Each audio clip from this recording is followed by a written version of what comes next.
So today our topic is glaucoma. Glaucoma, it is an eye disorder and is the second leading cause of blindness. It is a group of disorder characterized by increased intraocular pressure, optic nerve damage and periphery visual field loss. तो इसमें क्या होता है कि ये एक आई disorder है and second leading cause of blindness है glaucoma.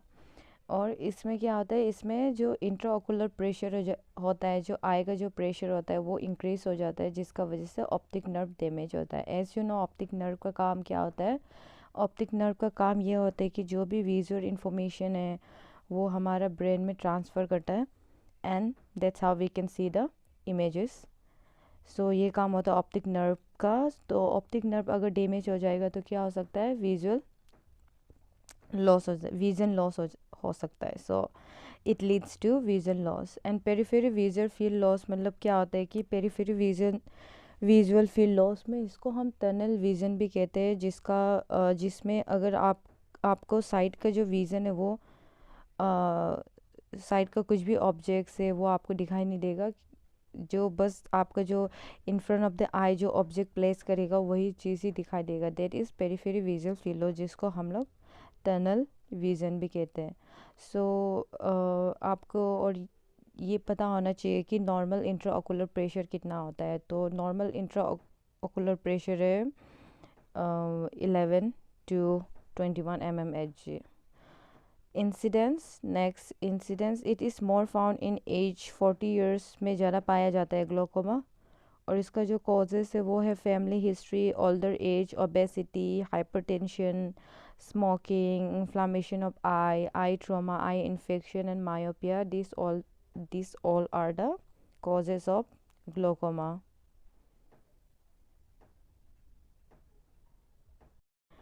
Next we will study the pathophysiology. तो पैथोफिशियोलॉजी में क्या है? Due to the etiological factor, कुछ भी किसी भी कॉज के वजह से क्या हो सकता है? Structural alteration in the out flow of A aqueous humour. तो क्या होता है कि स्ट्रक्चरल चेंजेस आ जाता है एक्वस ह्यूमर का फ्लो में, आउट फ्लो में, जिसका वजह से क्या होता है कि फंक्शनल अल्टरेशन हो सकता है। लाइक उसका फंक्शंस में चेंज हो जाता है, लाइक इम्पेयर्ड ब्लड फ्लो हो जाता है एंड इंक्रीज इंट्राओकुलर प्रेशर हो जाता है। और इन फंक्शनल अल्टरेशन का वजह से क्या होता है? Decrease blood supply, optic nerve में ब्लड सप्लाई का जो ब्लड सप्लाई है वो डिक्रीज हो जाता है, जिसका वजह से लॉस ऑफ नर्व फाइबर होता है एंड उसके वजह से atrophy of the optic nerve, जिसका वजह से आगे जाके it leads to optic nerve damage and visual impairment and glaucoma. So ये है ग्लोकोमा का पैथोफिशियोलॉजी। आई होप आपको समझ आ गया हो। नेक्स्ट है टाइप्स ऑफ ग्लोकोमा। ग्लोकोमा का 3 टाइप्स होता है: open angle glaucoma, close angle glaucoma and congenital glaucoma. First we will study the open angle glaucoma, also called narrow angle glaucoma. Open angle glaucoma, इसको narrow angle glaucoma भी कहा जाता है। It often comes on suddenly. It occurs when the angle between the iris and cornea is too narrow. This blocks the drainage canal and prevents aqueous fluid from leaving the eye, causing eye pressure to rise. Symptoms includes eye pain and headache. तो इसमें क्या होता है? इसको हम कहते हैं also called narrow angle glaucoma. It often comes on suddenly, कि जब बिगिनिंग में जब पेशेंट को ये ग्लोकोमा होता है, ओपन एंगल ग्लोकोमा, इसमें क्या होता है? उनको कोई सिम्टम्स नहीं आते, तो ये डिजीज़ सडनली अकर होता है। It occurs when the angle between the iris cornea is too narrow. तो ये कब अकर होता है?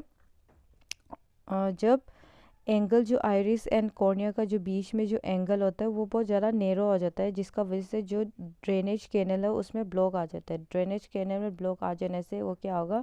जो एक्वस ह्यूमर है, जो भी फ्लूइड हमारा जो एक्वस ह्यूमर जो फ्लूइड है वो क्या होता है? प्रिवेंट करता है उसको आई से, उसका ड्रेनेज में प्रिवेंट करते हैं, जिसका वजह से क्या होता है? प्रेशर जो इंक्रीज़ हो जाता है और उसी के वजह से ऑप्टिक नर्व डैमेज हो सकता है एंड विजन लॉस होता है। और इसका जो सिम्टम्स है वो है eye pain and headache. Close angle glaucoma, it occurs when the fluid is suddenly blocked and cannot flow out of the eye. This cause this causes a quick severe rise in I pressure. तो close angle glaucoma में क्या होता है कि ये कब अकर होता है, जब फ्लूइड जो ब्लॉक हो जाता है एंड कैनॉट फ्लो, और वो आई से फ्लो नहीं हो पाता है, जिसका वजह से आई का जो प्रेशर है वो इंक्रीज हो जाता है। Third is congenital glaucoma. ये किस में होता है, occurs in babies. It often runs in family. It is present at birth. It is caused when eye does not develop properly. तो ये है। सो आई होप कि आपको ये टाइप्स, इनका टाइप्स समझ आ गया हो। एंड साइन एंड सिम्टम्स, अब हम इसका साइन एंड सिम्टम्स पढ़ेंगे। It is often called silent हेव of sight because most people are unaware that they have the disease until they experience visual changes in vision loss। तो इसमें क्या होता है कि जो ग्लोकोमा है उसको साइलेंस थीप ऑफ साइट भी कहते हैं, क्योंकि ज़्यादातर जो पेशेंट है वो पहले अनअवेयर होता है कि इनको जो डिजीज़ है वो है या नहीं। जब तक वो एक विजुअल चेंजेस और विजन लॉस नहीं हो जाता तब तक उनको पता नहीं होता कि उनको कि ग्लोकोमा है, इसलिए इसे हम साइलेंस थीफ ऑफ साइट भी कहते हैं ग्लोकोमा को। And open angle glaucoma develop slowly and without symptoms. तो जो ओपन एंगल ग्लोकोमा है वो क्या होता है, स्लोली डेवलप होता है एंड विदाउट सिम्टम्स, कोई सिम्टम्स दिखाई नहीं देता है एट फर्स्ट, जब बिगिनिंग में इनका कोई सिम्टम्स दिखाई नहीं देता है। Close angle glaucoma cause definite symptoms include nausea and vomiting, blur vision, ocular redness, sudden pain around the eyes, और इसका और भी सिम्टम्स है itching, photophobia, corneal edema, decreased vision, discomfort around eye. So these are the signs and symptoms of glaucoma. And next, diagnostic evaluation.